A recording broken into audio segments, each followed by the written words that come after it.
Good morning, everybody. This is Mia. It's Friday morning. I'm going to be doing some, making a decision on whether I'm going to do like a pickup order or something from, I call it Amazon. Or it is Amazon, Whole Foods, or David's, I think it's called David's Organics. I haven't been to Mom's. I don't really want to buy food. But I got to do some traveling. I was considering going into DC to check out the WeWork building out there. I think I'm going to give them a phone call just to get the vibe. I think there's still the Bethesda one. I thought, I feel like that. I feel like it didn't pop up on the list. But anyways, I woke up this morning and I didn't want to wake up. I have an alarm set for 9. I was going to sleep until the last minute. Until I had to go run some errands and stuff. I don't think I'll be doing the street medicine today. It's highly likely that I could get back, but what I'm going to do is I'm probably going to take a hiatus from that because to get out there and get familiar is one thing, but to neglect my work is another thing. And I have had no people in this town, county, and everything to literally hire me, I guess. As a doctor, I take insurance. I see all ages. I can do your yearly exam. I can order your labs and all that stuff. And it's heartbreaking because every time I think about what I do, I'm like, oh my God, I need to hire someone like me. And that's been since day one. So as I check in with you guys, I want to make this video in response to the past couple of years. The U.S. government is, there's still somebody doing work on our place. It's early, it's 7 in the morning. Doing work. Oh, I'm sorry. See how easily I get distracted? You wonder why I struggle with what I do. I think it's my water, actually, that I heard too. This young man in Texas, I think he was 17 years old. He was a high school student. He was black, or is black, and he's suspended and in trouble at school because he has locks. And, it's come to my attention, that they're not. People used to using the word dreadlocks. Like, Rastafarians had dreadlocks, and then the dread part is a white way to say that they don't like it. They're dreading it. I have people all the time say, "Oh, I like your dreads, man," and I'm like, I don't have dreads. Why don't I have dreads? So, medical school, National University of Natural Medicine. I think it was still NCNM when I graduated. National College. National College of Natural Medicine, and prior to when I was first a patient, it was National College of Naturopathic Medicine. So it's changed names at least twice since I was associated with this building, with this institution. I stretched out my program, which they allow you to go from a 4-year program to a 5-year program. What sucks is I feel like you get into way more debt doing that. Like, that doesn't even make sense. All the student fees, like, you shouldn't be paying more for the same amount of classes. That's just my opinion, but all the student fees add up. So I'm getting out of debt now. I don't even care. I was going to do eBay yesterday. I didn't. Actually, I played around with it, but I have no new items posted. Back to the story. This young man is suspended. We're trying to figure out what to do. And my first thought is, oh, that happened to me, or that could have happened to me in medical school, graduate school. What happens, private graduate school, what happens when you had a kid? There's a lot of black kids that don't make it through high school.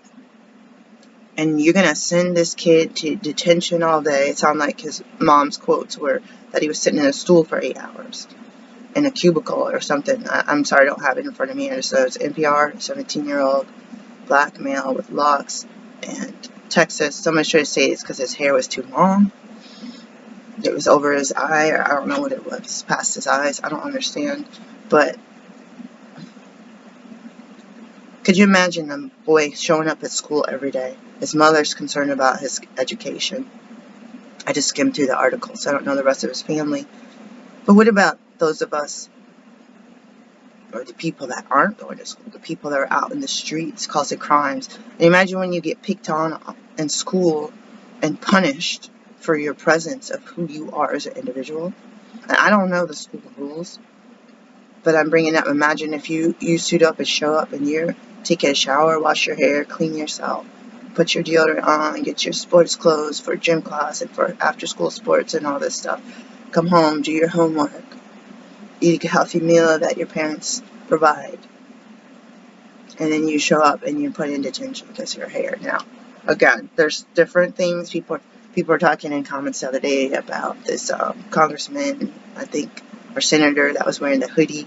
Like, when people don't behave when they're dressed like that. Listen, there's a whole heck of a lot of people in suits and ties that aren't behaving. They may be getting away with it better because people don't suspect them because they don't have a look. Like, people want to say they look ghetto or something, that they're wearing sweatpants and a hoodie. Like, the sweatpants and hoodie, black people did not make the sweatpants and hoodie. White people designed that stuff. Like they're gonna want to, like, if you're in an inner city black neighborhood and you go to the store to get clothes, you go to Walmart, you get what you could get, and then everyone else is getting it, and then becomes a style. And then you say the style that used to be gym clothes for wealthy people in the suburbs to go to the gym now becomes inner city clothing trend. It's like, so what? It's a piece of fabric. Just because someone's wearing a hoodie coming from the store doesn't mean you need to shoot them, fool. That's happened one too many times. It just happened again. And it's like, I sure as heck was wearing my hood yesterday. I went outside and I was cold. Guess what? This hair is African hair. Guess what? It's hot in Africa. It's sunny. This hair cools us off. And I'm sitting up here at the, what? I don't think I'm usually at the around the 45th parallel. Come on, guys.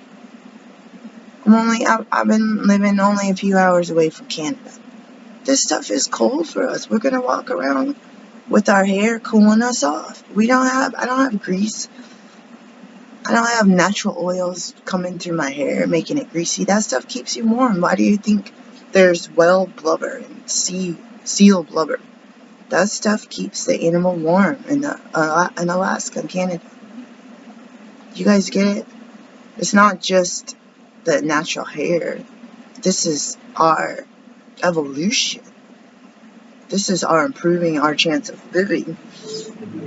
I sure as heck grabbed my coat that was hanging here at the last minute yesterday. We were driving around, and with this African spring curly hair, I was freezing cold. I was wearing pants and I was wearing 2 shirts. I had wished I had another shirt.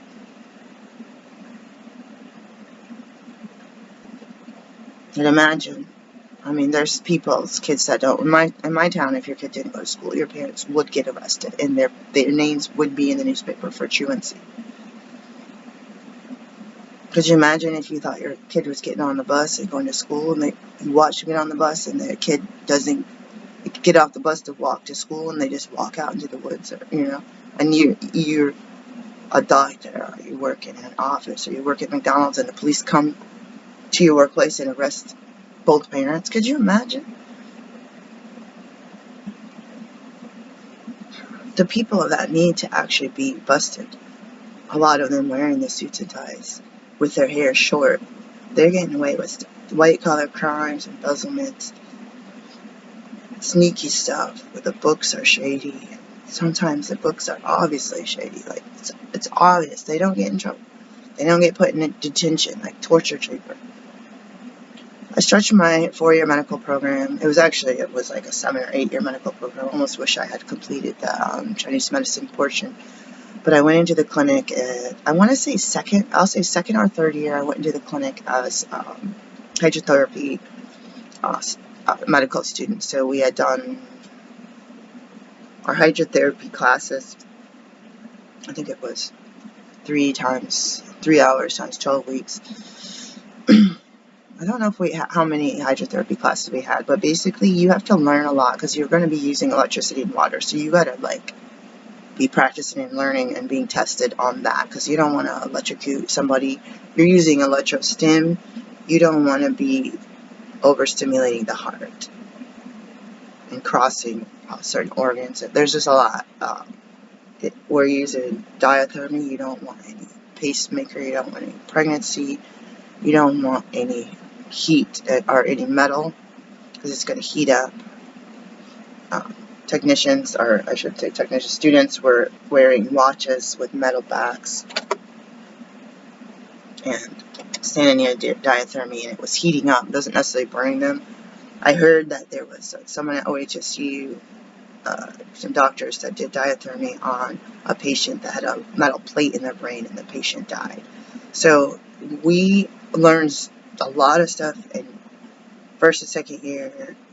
First year was just, you're immersed with trying to make sure that you can, I'm going to say interview your patient. Do you have this? Do you have this? Do you have this? Do you have this condition? Do you have cancer? And we learned it as diagnostic, but you also learn as contraindications for certain therapies and treatments or anything. And you don't want to have, first, do no harm. So it was second year we did hydrotherapy, and I was in clinic. It was third and, could have been third, but fourth and fifth year, I might have started in third, I forgot by this point. So at least 2, if not 3 years, most of our time, until it became like all of our time, was in clinic. Some of the clinic is you're doing hands-on, and your patient oftentimes is your primary care physician role as a student, and you're straight up doing from the beginning of the appointment to the end, the treatment plan, the follow-up, the returning calls, and you have to do that under licensed physicians. They had to check you off on everything, and before you just sit at your home and call your patient back, you can't give medical advice because you aren't licensed yet. You can't practice without a license, so you have to call your resident or other supervising physicians and say, this is how I want to answer this question. Do you approve? And then they say yes, and then you call. So you're using your brain, you're using your wisdom, you're professional in your nature and your dress. And right before going into the clinic as that primary care, you're also a specialist too, okay? But to have that role, to be able to be a primary care, to be able to do surgeries on people, to be able to do cardiovascular, pulmonary, and EKGs, and all that stuff, we had our hands on all that kind of electric stim equipment, still getting rid of foot fungus, getting rid of warts, all the different things, child medicine, naturopathic manipulation, which is basically chiropractic, but as a naturopath. So you're going in, you're using the skills and wisdoms you had to pass and do well in all the other classes that taught you how to be a doctor. And then as you were finishing like your first year in clinic, you're gonna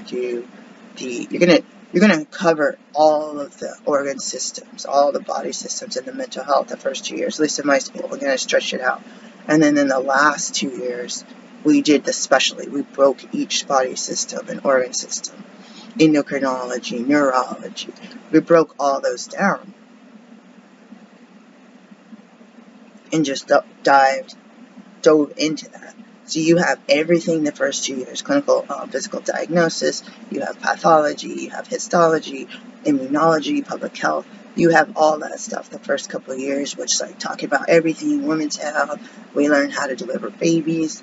Every single person in my school had to learn how to deliver babies by the book, from A to B or A to Z, menopause, men's health, urologies, stuff was all combined in that. And then doing the physical exams on each other. And if it's sensitive, we had models, med school models that we did the sensitive exams on. And then after we learn to do that so-called interviewing, how to take chart notes and get the answers that you need to be wise so you don't have drug-herb interactions and all this stuff, we learned the pharmacology and botanical medicine and homeopathy.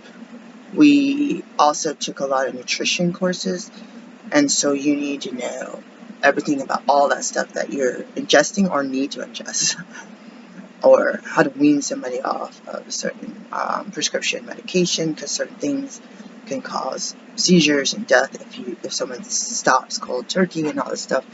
So learning everything and some of the medications and treatments the first 2 years, then diving into the treatments and the ailments that could say, oh, someone has hypertension, but you're going to say pre-hypertension, stage 1, stage 2. You're going to go through each one, and you're going to say, these are the first line of treatments for this. This is the first line of treatment for that. And as a naturopath, it's going to be diet, exercise, fitness, medication, herbal, this and that, this and that, this and that. You know, how to teach your patient to self-monitor their blood pressure, make a diary, get that to you. You know, it's going to be everything. It's going to be the DASH diet, this and that. What if they have history, family history, cardiovascular? So just learning such. I mean, we were in class all day, every day. We had diagnostic imaging for like a year. There's so many classes. There's the philosophy classes, ethics classes. There's all those ones that you need as well. I was taking massage classes. I was taking too much. Pediatrics. But yeah, those, you know, ology, I call them ology, urology, cardiology. Those classes were just kind of retouching what you already learned, was pretty in depth. But then they took that, my teachers were extreme, they took that to a whole new level. And you're sitting in class, like, I had a teacher that sounded like the teacher on Ferris Bueller. Bueller.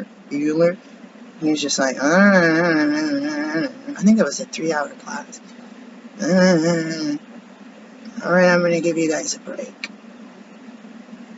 I'd be like, turning off my voice recorder, grabbing a drink of water, and getting up to walk. Alright, the break's over. Like, I haven't even got out of the classroom, let alone downstairs to use the bathroom. The break is over. It's 3 hours. Like, I just left the voice recorder on. I said, I'll come back. I'll either stop it, replay. I was like, I'll come back, because this, it's like, some teachers did, they give you like 2 minutes. Like, 60-second break. You done. Like, and now I'm back to class. Alright, so at least I was able to laugh. So this poor child and me have something in common. We had one of our classes where there was several residents and directors and whoever from the lab come in, or from the clinic. We had a lab too. Yeah, we had to do laboratory sciences for a year, including blood draws and lecture. It wasn't just blood draws. We had to collect vaginal swabs from ourselves. Like, I don't know what there's hardly any men in that school. I don't know what they did. It was too much information, but we had to do it in microscopy. And so we come into class and they say the student handbook says that you cannot have dreadlocks in clinic. My jaw dropped. And it goes on to say that you cannot wear any hair coverings whatsoever. I had locks and I had a hat every day because I was cold. So there's wind blowing on our air conditioner in one side of the building. They had these huge windows that would be blowing air year round, and there was those vents. I didn't like those vents blowing on me, so I was wearing a hat. My mom used to wear a hat every day.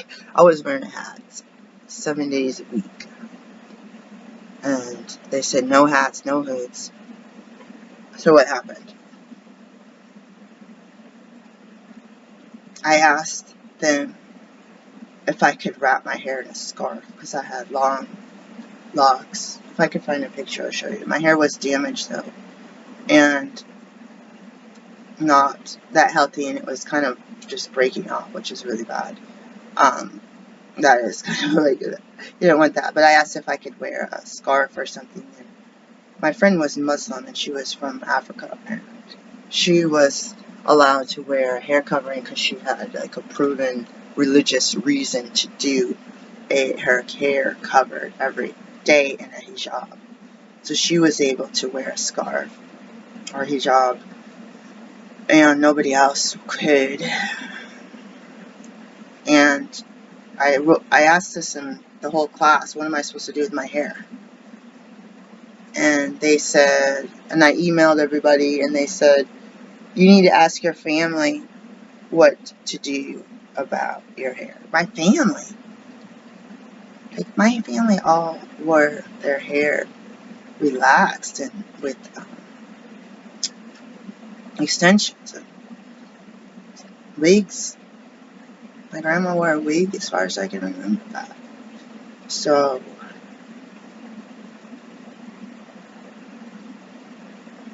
I made the decision that I ain't getting kicked out. Too many blacks got kicked out of school for no reason. They didn't like their voice.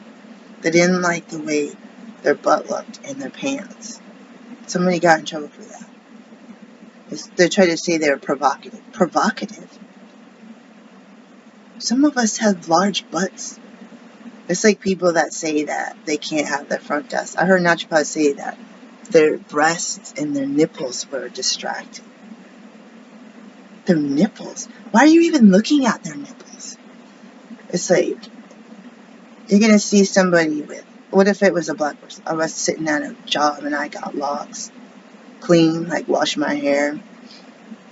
Dry. Somebody could see my breasts and nipples and I got a big butt. So could it be like, you're unprofessional? People will say that because it's xenophobia. People are scared of. It's like, you think we're walking around with big butts because we're not exercising and I can eat salads every day?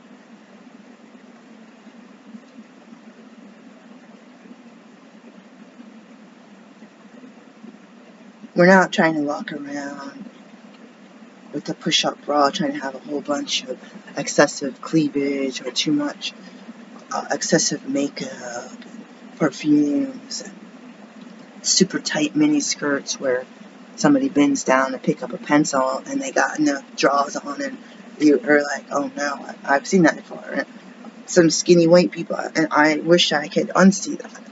Those people did not get in trouble for their dress code and they weren't called provocative. But to be walking around with your DNA causing you to have a body of coily hair is deemed unprofessional. Again, I've seen these people get kicked out. You hear my voice is deep. They made somebody, their choice was to go, this black lady, her choice was to go to voice lessons or be indefinitely kicked out of med school. And last I heard, she was indefinitely kicked out of med school. So I went and I took the scissors and I just cut all my hair off. And I held on to this. It was the longest my hair had ever been. And I don't know if I did still, I don't even have a dresser anymore. Actually, we do have a dresser. But I had it in the dresser. I had this tie or something, rubber band or something around all these long hairs. Mia's long hair, which has never grown again like that. And I had to sacrifice my hairstyle for medical school as to not scare the white folks. And I immediately made an appointment with the dean of the clinic. And I had the braids.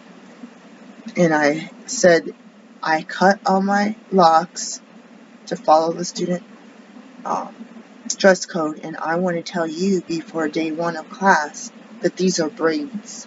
There's no law against the braids. But I say that my hair looks similar. And I showed the lady who was white, I said, many black people have very tightly coiled hair that it grows like this. And she said, oh, I didn't know that. Then she put her glasses on and she examined my hair. She was about 50 years old, white woman, had never seen natural black hair up close. And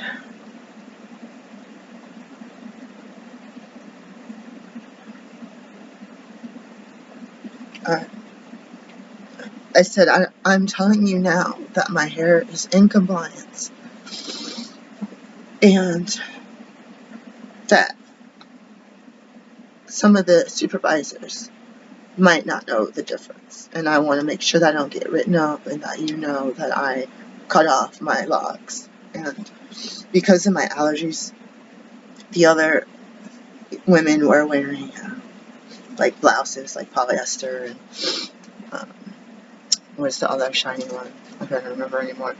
Artificial clothing that looks really dressy. And I said, also, we're going to be in clinic. You guys are going to be having us wear white coats and or blazers. And I needed to let you know that I have allergies to all this really nice looking clothing and dresses, that I'm going to need to do what I can to make it cotton or wool or whatever. And she goes, oh yeah, if you wear like a knitted top, like a t-shirt, basically the stuff you get at Kohl's, and that you're fine. I mean, it's not like a sloppy t-shirt, it's like a shirt. I tried my best, but I was on a budget, so I just ordered all these clothing items from Kohl's on the clearance aisle, and I ordered a couple of the I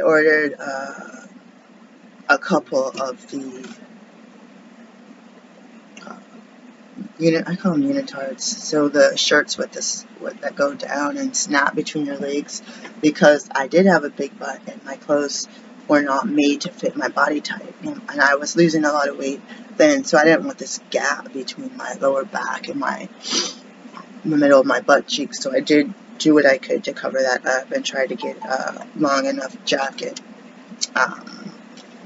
Choose your medical jacket, your white coat, I meant. And then community clinics, I don't think they had us wear that. So I got approval to wear these clothes, especially since we'd have white coats under them, and I just wear some kind of slacks. Somebody actually gave me, a bunch of people over the years were giving me all their old pants, and it was really sad because I'm short and all these pants were too long for me. So I went into clinic, and I went to the dean because I knew all of my life, I was in my 30s, that I was frequently targeted for a crime or criminal behavior without committing any crimes. I was frequently watched, and people made it painfully obvious.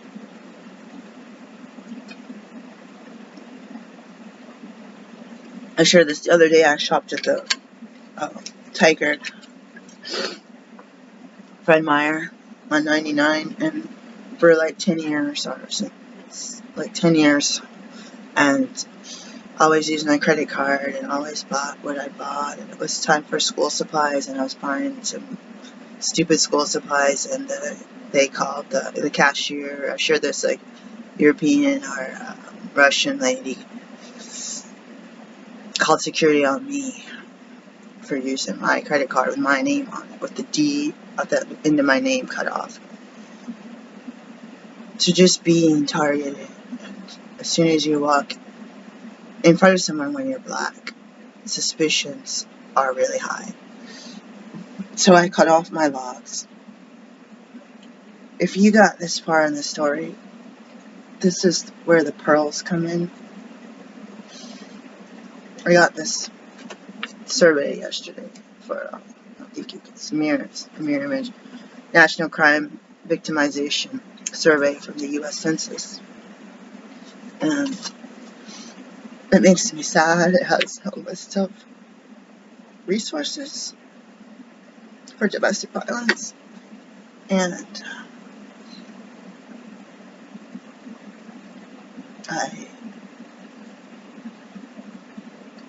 I kept my hair in braids. And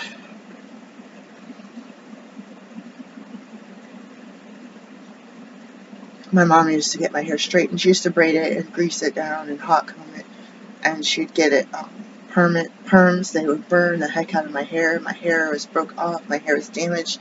People kept cutting my hair without me wanting to cut it and saying that we have to. And I said, don't cut my hair. Like, oh, it'll grow more. It just kept getting shorter and shorter. Somebody didn't wash the perm out of the back of my hair, and all the hair completely broke off. Next morning, it's not even like it was in my bed, it dissolved. And I had short hair like I do now, and they would say, oh, your hair's real thick, so you're supposed to use like half a jar of the hair straightener. It wasn't the Jerry curl, but it's like there's the S curl on my hair. And they would use, this one lady, this black lady, would use 2 jars of this stuff. And I'd sit for hours with this in my hair. As a child, I had got into the supplements or the medicine cabinet, and I'd put all this pain reliever in my pocket, like a whole handful. And I would just be like popping it like candy. Well, I don't know if it was Tylenol or what. It probably caused liver damage or something, but with stomach issues. But it burnt, and I sat for like 6 to 8 hours, and they put the straighteners in and the chemicals, and it just burned the heck out of your scalp, and you can't, it's like someone's dipping your head in hydrochloric acid, and you're just like, ah! But you sit there with all these other people. Mostly, it was a white town, so mostly white people getting their regular perms and color and wash and go. But I'd be there all day, then they'd have to like comb it all through and do all this and put you under the dryer and put really, really tight rollers in your hair under the dryer after your scalp is completely damaged. So my head hurts, my hair doesn't grow, it breaks off, my scalp literally feels, many areas feel burned still, decades later. So I had tried just doing natural hair after I found some relief in our conservative town when I went to Blue Lake Fine Arts Camp and saw kids from all over the world, but especially from the suburbs of Detroit, where there was a diverse crowd of musicians. And I was an artist. There was more musicians than artists. And I found this freedom in myself to be able to break free from the norms of having to be a black person and wear your hair straight. And I ended up having my mom wouldn't let me just braid it. She said I had to go to a professional to get it done, and then I redid it myself, and she complained every time she saw me that I needed to get a professional to redo my hair. And I was pregnant and nursing, and pregnant, my hair fell out twice. I was pregnant with my son. It just was super short and broken off, and it wouldn't stay braided. It was a nightmare with my daughter. After a few months after she was born, I was braiding it, and I noticed this huge, I was watching TV, so I wasn't paying attention, this huge pile of hair, so it all just broke off, and I had such a hard time. And when I was leaving my husband, it was very, very short. I was able to braid it finally again, because I had a break from being pregnant and nursing. I was very malnourished. I moved into the shelter, and we only had a certain window of time that we could bathe that night in a public bathroom, a communal bathroom, like with a lot of toilets. My son had gone backwards with his potty. He was pretty much on his potty train when we got there, and then when we moved into a public bathroom, public place, it wasn't possible to get him to use that potty under those conditions. So it was sad, because he had to be back in a diaper and a pull-up, and I was skimming in their baths every day, taking my showers and washing my hair every day. And as a black person with braids, when you wash your hair every day and you have all of these groups and classes and stuff, the braids, this part of your braid gets pushed down by the water, and as your hair grows and as the water pushes down, and it causes this part. So this one needs to be braided. There's about an inch that needs to be braided. It keeps pushing the braid tighter, like it's a knot, like you're pushing down. And if I don't unbraid it and rebraid it, it just starts locking here. So it just does its own thing. It's already got the structure of the braid. So then it just grows longer and longer like that. And I just kept washing it every day. And not being able to sit down, because we had no freedoms to sit down. We had hours and hours of chores to do every day. Everyone had hours and hours. So I could only do night, because I had treatment 8 hours a day. I had to go to counseling. I had to see all my case managers, 3 case managers for the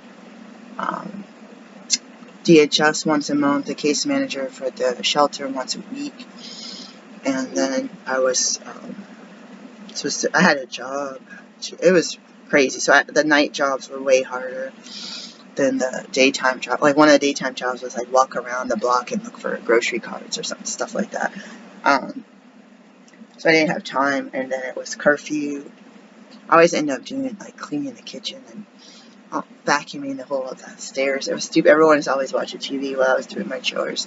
And then I had just quit smoking, but I was smoking like 2 cigarettes a day. So they'd lock the back door at like 9 or 10 p.m. And if you were like me and couldn't do your chores, you had only nighttime chores, you had to give your kids a baby monitor because you weren't allowed to leave them alone. But if you didn't do your chore, you would have got kicked out. So my hair was just went from braided to dread to locks, and it just got longer, and it was still breaking off. I didn't have any moisturizer or anything to put in it. I didn't even have anything. Shampoo and soap, all that stuff is a luxury item when you're homeless. Even if you have a roof and running water, laundry detergent, all that stuff. I'm sure I got my hands on something. People donate stuff sometimes, little hotel shampoos, which they don't really do anymore. And so when I got clean and sober and got into all these housing and had my hair keep growing, and it was a symbol of that institution of the shelter system that felt like a prison. And my African hair grew because I refused to put chemicals in it, and I struggled with my hair with maintenance, and so I was able to just twist my locks. And I saw some people at African American women meeting, they were sewing it in, so I think they were sewing to keep it from breaking off right here, and I never got to ask anybody about that. So I went to med school in my first week of orientation. When I have my picture, I'm smiling, and I have long, kind of thick hair, and I think I put a scarf in it or something. And to me, I look so bright-eyed and beautiful.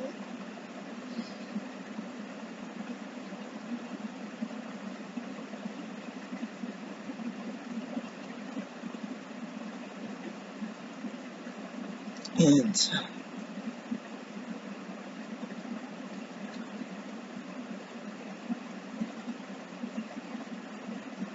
to just have to take the scissors and cut. And a few years later, after med school, I was sitting somewhere, and it was reminding him of my partner went in to get his hair done, his haircut. I told you this. My white boyfriend went to get a haircut in Portland, in Lake Oswego at the Sports Clips, and I went with him, and the woman was flirting with him like big time. He was talking about travel. He's like, "Oh, I want to go there." And she's like, "Make sure you come back and see me when you come."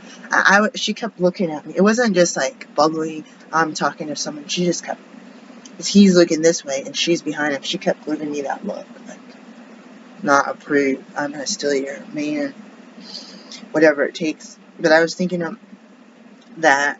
Maybe it was before. It was in the same parking lot near the New Seasons there, and I looked up natural black hair salon, and I wanted a consult to see if there's anything to save my damaged hair or my scalp and everything. And I did really bad I failed the tests in med school because it was lab diagnosis. I failed a test because of the telomeres, all the stuff that has to do with hair. And just that part, the whole test wasn't about that. But you can only miss 5 questions, and there was a bunch about the hair growth process, and it just was a traumatic time for me. Could you imagine your mom spending 4 hours on your hair on Saturday mornings, washing and greasing it and just pulling the comb, and it hurts? And then black people will call other black people tender-headed if they flinched. You're a little kid, they call my kids tender-headed. It's like, you know what, you're not tough enough because you haven't had enough hair. Tugging is torture. And that's what a lot of times people say, oh, they're giving these babies straighteners and all this stuff at 3 years old. But it's it's hard because there's a societal thing where these children are getting punished at school because they have natural hair. The way it comes out of their head. There's a technique for everything, for the way it's combed, for if you put it up at night, if you put it in rollers, if it's braided, if it's locked. Those are taking what's natural and kind of making it civilized. So putting the locks in the hair is, I'm not saying making it civilized, but it's like you're doing an intentional thing. This basically, it's like choosing your clothing versus being naked. So it's like, well, we're getting suited up, we're putting clothes on, we're going to school, so we're going to take our natural hair, we're going to like pick it out as afro. So basically that's being civilized. Your hair goes a certain way and you're combing and brushing it versus just letting it be. At NUNM, the rumor on the street was, when people saw me cut off my hair, was that a white student had long dreads that looked unkempt and dirty, and it scared the patients, so they just banned it for everybody. A white woman looked unkempt and dirty. That's not my business. I knew a white teacher that had locks all the way down to her ankles, and she was somehow, her and or her ex-husband or her kid's dad was a Rastafarian from Jamaica, and she had her hair, and she had a big cover on, big tan brown cover every single day. And she talked about how she had to get in the bathtub like this and fill the tub to be able to wash her hair. I've never had hair down to my ankles, but God, I don't even have hair to my neck, for Pete's sakes.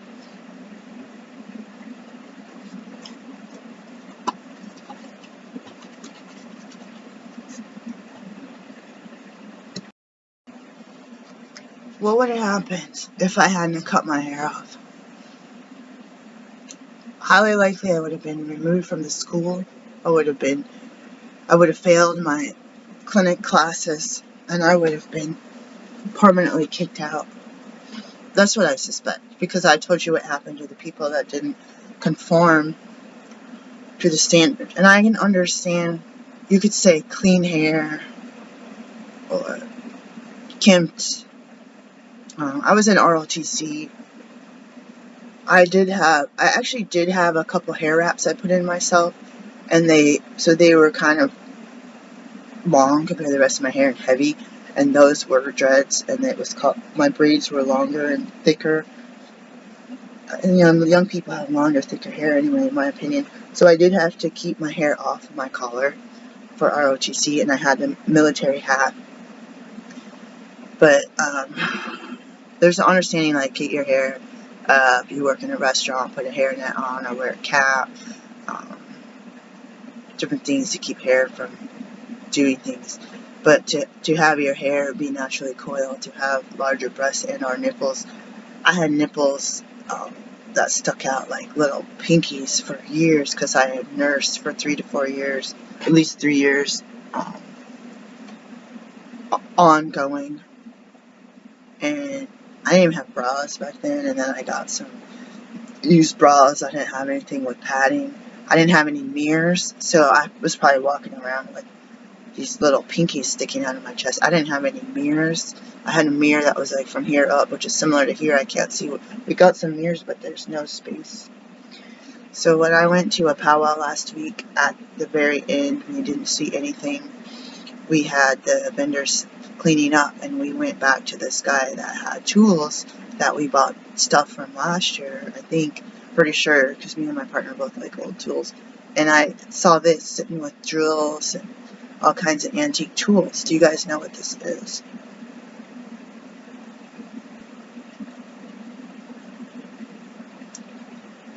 Look at my nails. My nails grow, my hair doesn't. That's unruly.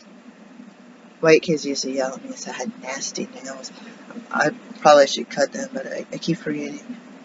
Nasty nails. People pay good money It's like you have it natural, people don't like it. You have your hair natural, people don't like it. Long and stringy, they don't like it. You put it in a weave or a wig, then they approve of it. You put in acrylic, that is like near impossible to clean. And I think it damages I feel like we have to breathe. I don't want to put a lot of plastic and silicone all over my body. I feel like we need to breathe. There's a reason that we have our body and our skin is so we have a detox pathway. This is a hot comb. This is bent out of shape. There's some pictures. It's greasy and it has hair and it has a bunch of black hair just like mine inside of it. My mom used to use this on Easter whenever she wanted to straighten out my hair. To take the braids off. She'd always burn the top of my ears, and I don't know if she did it on purpose or not. I had to sit very still in a chair in the kitchen. This goes on the burner. They turn the burner up. It gets really hot. They put grease in your hair, which to me was some kind of petroleum-based product, and they comb it through, and they keep combing it through until it straightens. And you will do whatever you can. If you burn the scalp, burn the hair, the most important thing at that time is you gotta have hair straight like white folks or like Asian or like native people. The hair needed to stay absolutely dry or else it would coil back up again. So we already wore shower caps anyway, but you had most likely put curlers in after that to keep it from getting humid or keep it from fluffing up and being frizzy. So hundreds of years black folks have done this or used chemicals or whatever other technique. And I saw that thing and I didn't, how much is it? 15. I don't have money. I complain about money. We pull out $15. And I held this thing, took a picture for my kids. My daughter, my mom had a small one, not with a wooden handle, and a bigger one. One of the times I was at my dad's, I went through her caboodle or whatever, and I pulled out the small one, and I brought it back on the airplane with me. And if my daughter did throw it away, it's still in our stuff in Oregon. And I said, we've been banned from workplaces for non-compliance because we have an afro, because we have locks, because we have braids and box styles and cuts. And we have people having to put their glasses on to see that my hair is coiled, that it grows like that. Why did most black males have short hair? Because if they didn't, they'd have an afro. And then they're going to attract attention. I see my kids age with afros, even from Africa, and I'm like you go. And a lot of people I know from the African population near us in Oregon are from Somalia, so there's a lot of like Italian looking hair there too, more fine and thin, but straight, basically mostly straight. And we have been telling our kids, like maybe not me, but my mom, grandma, their grandma's mom, and so on, going back, that we need to, whether you're in slavery or not in slavery, whether you're in Jim Crow or not in Jim Crow, if you're continuing to be in segregation or not in segregation, where I live in Portland, when I'm there, everybody there is black, except for the Latinos and the Middle Eastern and the Native American. But they're not white. I think finally one white person made it in one white family, I think. But it's segregated all around us. It's the white suburban and Dunthorpe and all those neighborhoods where the doctors at the big hospital work and make a lot of money. And I would go to work in that neighborhood, and people say, "How long did it take you to travel here from North Portland, like where all the black people are?" And that area has been gentrified. So to sit and hold that in the car and think, we did this. It's not always about we have to fit in and blend in, and the white folks is going to be scared or walking around with our hair all every which way, because that's what it naturally does. But some of it is our own thing. when I went to church in the black churches with my mom and dad in the inner city, it was black people looking at other black people. You go into stores, black people. I didn't see white people when I went to visit family in the city. So they weren't doing it to please white folks. But there's a time when we were only servants. My relatives didn't come here on purpose. Some other people come here, refugees come here, modern day, but in 1600 and 1400, we didn't come on purpose. So there was a way that you did one certain thing that would keep you from being in as much trouble, or maybe you got to be in the house instead of the field because you straighten your hair, or because you happen to have lighter skin color. So there's such a systemic thing, and there's a work ethic in the Western world where you wake up at a certain time and you go to work, your kid's already at school, and you come home late and you make dinner or go through Chick-fil-A drive-thru and all this stuff. But it's like a white person can, even if it takes an hour or two to do their hair and makeup, they can go and wash their hair and blow dry it and brush it out and do all this stuff. But for me, I'm not really, I do it, that's why my hair is like this, because I will wash it and go. But you guys, there's nobody clicking on my videos because they think that I'm some beautiful, put together person. That kind of standard is what people make money on. That's how you get the job. That's how you get selected at a job. No matter, like I said in med school, the skills you had to know not to electrocute somebody or to kill someone with a diathermy machine. Those to me that is the standard. That's what you need to do to be a doctor student. But it is, no, you need to look a certain way. So if you look up naturopaths in your state or region and look at their pictures, none of them look like me. There's very few, some African American women that have natural hair or very, very short hair, but they still will have a lot of makeup, eyelash, and then the silky clothes. That's their style. That gives you that professional look. Why would somebody trust me? I was in a melanated group, and there was a lady, I don't know if she had locks. I don't think she was a accredited school naturopath, but someone said, do you know this person? They're saying they're a naturopath in my state or whatever, and I think it was an unlicensed state, so they weren't doing anything wrong. And someone said, by the way her hair, like a black woman said, by the way her hair looks, she's got to be crazy. And I was like, really? How dare you say that about somebody? I didn't respond, guys. But to judge somebody by their hair, there's a lot of non-NDs that do talks and speeches around the world on herbalism or homeopathy. And there's a lot of people that will say, hey, that person really knows their stuff. And they help someone.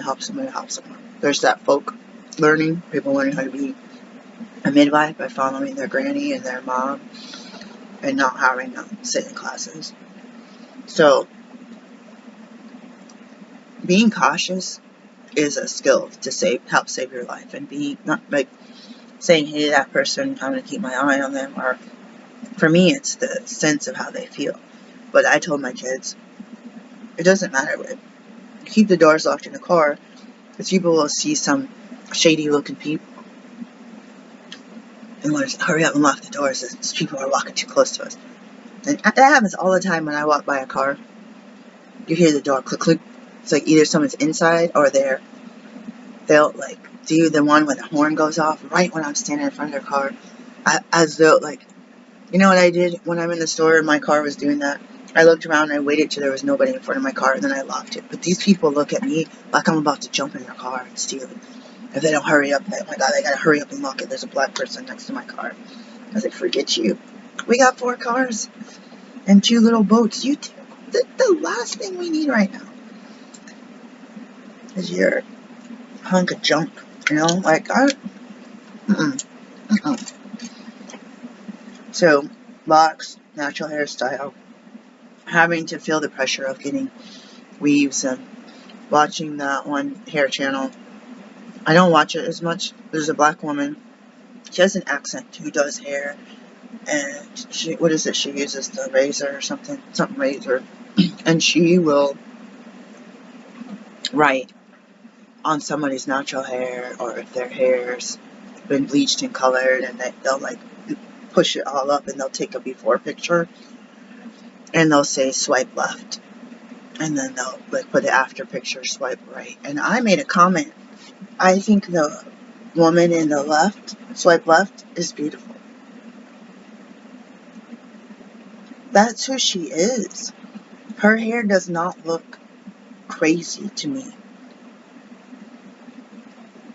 When you do her hair, that's different. You change the style, you straighten it and bleached it. Fine. You say that's swipe right, so you're on online dating. No one's going to date you because your hair is a certain way. But it's like they have a smile on their face. They're going to work. They're sending their kids to college. Keeping up on their house chores. Not committing crimes.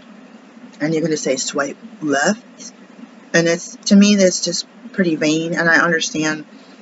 I still watch her videos sometimes because there's a lot of people in the pressure of having the weave where they have the glues and they have their hairline receding, and then they are going around having to wear wigs and stuff, and they'll show them peeling the glues and stuff off, and then trying to do a style where you go from the back to the front to cover that up, and to try to have people going to this chronic thing that destroyed their hairline, and having them being able to transition back into having their own hair again, even whether it's straightened or Brazilian blowout or whatever. So I do appreciate the channel for that, for allowing people to get back to themselves and to cry and say, this is the first time I've worn my hair in 25 years, when they walk out of that salon. I didn't mean for this video to be this long. What would you do, or what have you done, if you would have been kicked out or wouldn't have been able to pass the dress code with your hair or piercings? Having someone say, go ask your family. I still am a bunch of Rastafarians. I would say, what do you do in a professional setting, you know? And it's like you said, I mean, if I had said, oh, I'm a certain religion, certain religious sect, I'm going to have to wear a scarf, they wouldn't have been able to say no.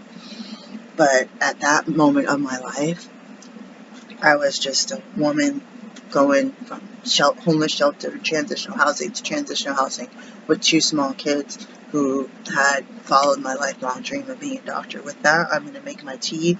I'm going to do billing on 2 patients, and I'm just going to be like that. I've been getting a denial code for the 99417 recently, saying that this is part of the time of the preventative medicine. So I don't know if the code that I'm using for a new patient is flagging it as a procedure code, such as when you actually do a regular physical exam. So I'm just gonna, that was the ICD-10 diagnostic code as a new patient. So I'm just gonna put the actual reason why they're in the clinic, and I'm gonna change some stuff to tell you, especially since my EHR erased all of my drafts. They erased all the diagnostic codes that I had assigned when I didn't handwrite or type the billing. So I did it digitally. Hello? Someone's hammering. I lost the originals, and I did it digitally, and the digital copy, I don't see the diagnostic code. I can find the billing code, like 1 hour new patient visit. I can find that code, but not the actual billing code. So that's really important, you guys. People always tell me, like, you can't be having all this paper and all this clutter. You need to have everything digitally. Then I tried to do digitally, and the digital worked, but I'm not in control of the software. And somebody changed the software, and it absolutely destroyed. Since 2015, all of my patient bills have all been, and a lot of them, thank God, I did have like a PDF or a handwritten. It's like then you have file cabinets full of this stuff. But I'm going to do 2 billing things in the next 40 minutes, and then I have my alarm to put the papers and stuff in my bag, and then I'll make a decision on if I'm going to go do noodles. I'm still 188, so I've been eating collard greens and bananas and watermelon, and I'm still obese. I cut out the noodles and didn't cut out the salt, and the weight hasn't changed. It changed like a pound. Peace, guys. Let me know in the comments if you like the video. 1 thumbs up. Please share and subscribe if you don't like the video. 1 thumbs up, please. If you really don't like the video, 2 thumbs down, please.